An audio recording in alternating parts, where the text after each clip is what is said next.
अत्याचार, घोड़ी पे चढ़ने से रोक दो, किसी का बलात्कार करने की सोच लो, या किसी को मूछे रखने से, मोटरसाइकिल पे चलने से, साइकिल पे चलने से, स्कूल में जाने से, किसी बच्ची या बच्चे को टेढ़ी आंख से भी देख लो। अगर ये बाबा साहब डॉक्टर भीमराव अम्बेडकर ने ये संविधान ना बनाया होता, ये वाला नहीं, ये जो बारात नहीं बनाया होता, तो ये दबंग या ना दबंग तो 2 मिनट में दिखा सकते हैं हमने अम्बेडकरवाद। 2 ही मिनट लगेंगे, तीसरा नहीं लगेगा, 15 भी नहीं लगेंगे। 2 मिनट में सुधर जाएंगे। 2 मिनट ही लगेंगे, मेरे ख्याल से 2 मिनट भी नहीं लगेंगे, अगर ये संविधान से हम बंधे ना हो अम्बेडकरवादी।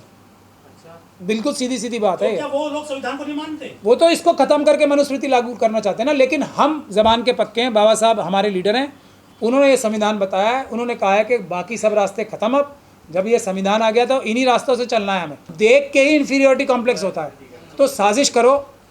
हम तो कभी किसी घोड़े या घोड़ी पे बैठे हुए इतने अच्छे लगे नहीं, अब वो जा रहा है तो वो देखने में इतना अच्छा लग रहा है, ये जलन होती है। पहली जलन तो यही होती है। एक तरफ है मनुवादी मानसिकता, एक तरफ है अम्बेडकरवादी मानसिकता, यानी कि एक तरफ है मनुस्मृति की मानसिकता और एक तरफ है संविधान की मानसिकता। इसके बीच में कुछ भी नहीं है। बाकी सब, अगर कोई बीच का रास्ता निकालने की कोशिश करता है तो वो 100%, मेरा तो ऐसा मानना है, वो मनुवादी मानसिकता को ही बिलोंग करता है। तो वही बात है। लेकिन इसमें गलती किसकी है? देखिए, हम मनुवादियों को बार बार बुरा बोलते हैं, मनुवादी मानसिकता को बुरा बोलते हैं। उनकी क्या गलती है? आप बताओ मुझे। उनकी कोई गलती नहीं है। उनका तो काम ही यही है ना।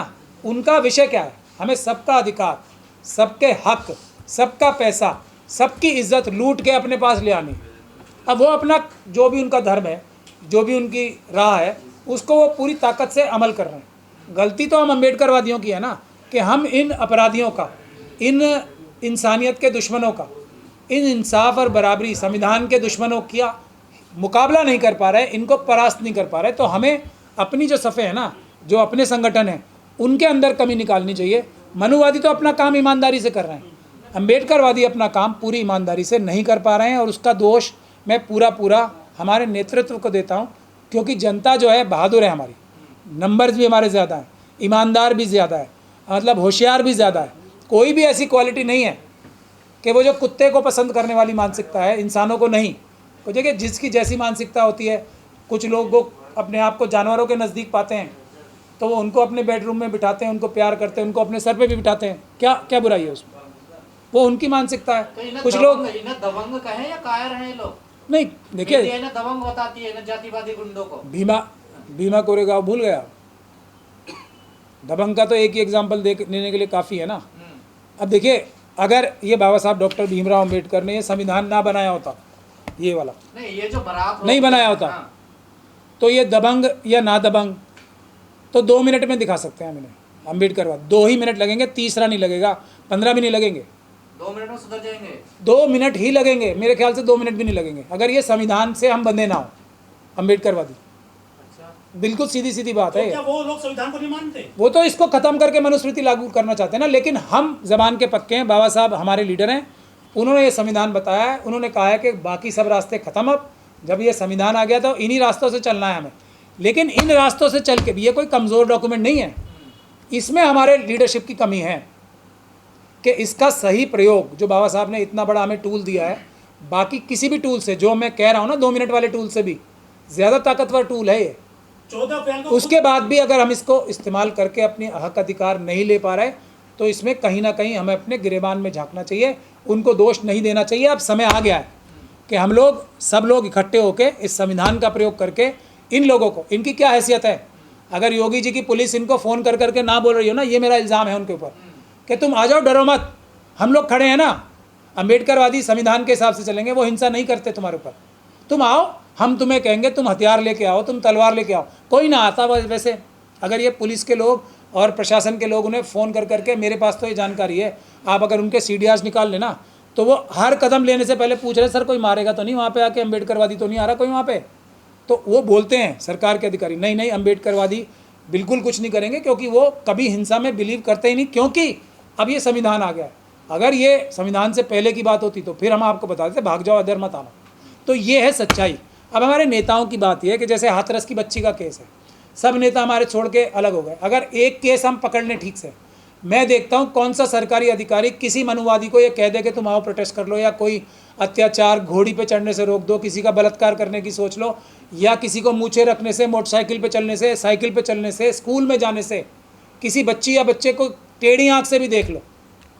हमें एक केस को मॉडल केस बना के, और इसमें मैं गारंटी के साथ कह रहा हूँ, यूपी के बड़े बड़े अधिकारी, चीफ सेक्रेटरी और जो डायरेक्टर जनरल ऑफ पुलिस हैं, हाथरस की बच्ची के केस में जेल जाएंगे। लेकिन क्या हम लोग एक ही केस को एग्जाम्पल बना के आगे बढ़ सकते हैं? हम लोग कर रहे हैं उस पर लड़ाई, लेकिन सिर्फ अदालत में लड़ाई लड़ने से नहीं होगा ना। आंदोलन होगा तो 80% फ़ायदा मिलेगा। एक हाथरस का केस हम इसके अंजाम तक पहुंचा दें, उस बच्ची को जलाने का, तो ये सब एक लाइन में। दहाड़े हो रहे हैं ना, ये तो खुलेआम धमकियां दे देकर हो रहे हैं। तो हाथरस की बच्ची का केस दिन दहाड़े नहीं हुआ था। एक केस को मैं इसलिए कह रहा हूँ ना, हमारे ऊपर अत्याचार रोज़, हर सेकंड, हर घंटे होते हैं। एक केस को एग्जाम्पल बना के हम मिसाल कायम कर दें कि चीफ सेक्रेटरी तक नहीं बचेगा, डायरेक्टर जनरल ऑफ पुलिस तक नहीं बचेगा, क्योंकि उसने अपराध किया, सबूत मिटाए। लाश जलाने में, बच्ची की लाश जलाने में इनका डायरेक्ट हाथ था। इतने सबूत हैं हाथरस के केस में। पूरे देश के सभी पुलिस अधिकारियों को 1 मिनट में मैसेज मिल जाएगा, 1 मिनट में। लेकिन हम लोगों की कमी है कि सब लोग मिलके जो मुख्य मुद्दा है और जिससे सारे मुद्दे कवर होंगे। अब आज मैं आह्वान कर रहा हूँ अपने सारे लीडर्स से, हम अदालत में केस लड़ी रहे हैं मजबूती से, आप हाथरस की बच्ची के केस का आंदोलन शुरू करो पूरे देश में। ये सारी प्रताड़नाएं पूरे देश में रुक जाएंगी। मैं गारंटी। केस लड़ते हैं और वकील लड़ने तो छूट जाते हैं ना, सारे अपराधी तो बाहर घूमते हैं। नहीं, वो तो मिली भगत से छूटे हैं। हाथरस की बच्ची की तो जो लेडी वकील थी, क्या नाम है उनका, सीमा कुशवाहा साहिबा, वो तो बीजेपी में चली गई ना, पत्ते खुल गए। उनको लगाया गया था यहाँ, उसमें कुछ अपने लोग भी इन्वॉल्व थे, उनको लगाया इसलिए गया था कि ये इतना बड़ा विषय बन चुका है पूरी दुनिया का, तो इसमें किसी प्रकार से इनको धोखाधड़ी करके इनको बरी कराओ। और धोखाधड़ी करने की हमने अपनी अपील में भी लिखी है बात। ये वकील साहिबा थी जो उनकी हितैषी बन के उनका नुकसान कर रही थी। वो तो कहती थी कि मैं अम्बेडकरवादी वकील हूँ। तो वो अब नज़र आ गया ना, मैं कहने से नहीं होता ना, अब नज़र आ गया ना कहाँ चली गई आरएसएस और बीजेपी की तरफ। अब अगर आरएसएस ही, दे रही थी वो, बिल्कुल 100%, क्या कैसे चली गई बीजेपी में? अगर अम्बेडकरवादी हैं तो बाबा साहब ने तो आरएसएस और बीजेपी में जाने से मना कर रखा था ना उस समय जनसंघ में। तो बीजेपी वाले बाबा साहब को पूछ रहे हैं सर, आजकल 14 अप्रैल को पूछ तो हमारे भी बहुत सारे लोग रहे मुंह दिखाने के लिए, क्योंकि जनता बाबा साहब के साथ है ना।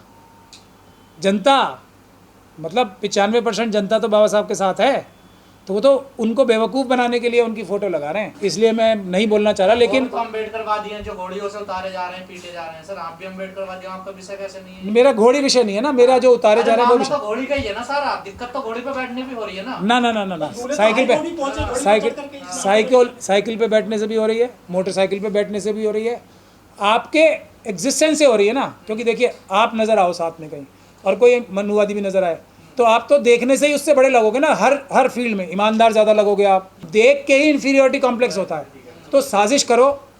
हम तो कभी किसी घोड़े या घोड़ी पे बैठे हुए इतने अच्छे लगे नहीं, अब वो जा रहा है तो वो देखने में इतना अच्छा लग रहा है। ये जलन होती है, पहली जलन तो यही होती है, ये है पहली। अब उनकी मजबूरी भी समझो ना आप, आंखें तो उनके पास भी है ना, देखने से ही लगता है कहाँ ने। अब आप बोलोगे कुछ, अब आप जैसे ये जितने भी क्रिमिनल टेलीविज़न वाले हैं, 200 500 का इनका स्टाफ है, लेकिन आप सवाल भी अच्छे पूछते हो, रिपोर्टिंग भी अच्छी करते हो, तो वो आपको पत्रकार रहने दें ना, करें आपके खिलाफ साजिश ना करें, पुलिस प्रशासन से आपके ऊपर दबाव ना बनाएं, क्योंकि आपकी एग्जिस्टेंस, आपका होना ही उनको छोटा बनाने के लिए काफ़ी है। ये है प्रॉब्लम, इसको आप समझो, इस मानसिकता को। अगर आप नहीं रहो तब वो बताएंगे कि ये इतना बड़ा है, हम इतने बड़े हैं। अब आप एकदम आगे इतने बड़े हो जाते हो तो वो बेचारे क्या करें?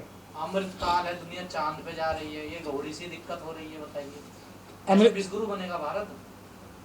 विश्वगुरु देखो, डकैती में भी विश्वगुरु बन सकते हो आप, अच्छे कामों में भी बन सकते हो, बेईमानी में भी बन सकते हो, ईमानदारी में भी बन सकते हो।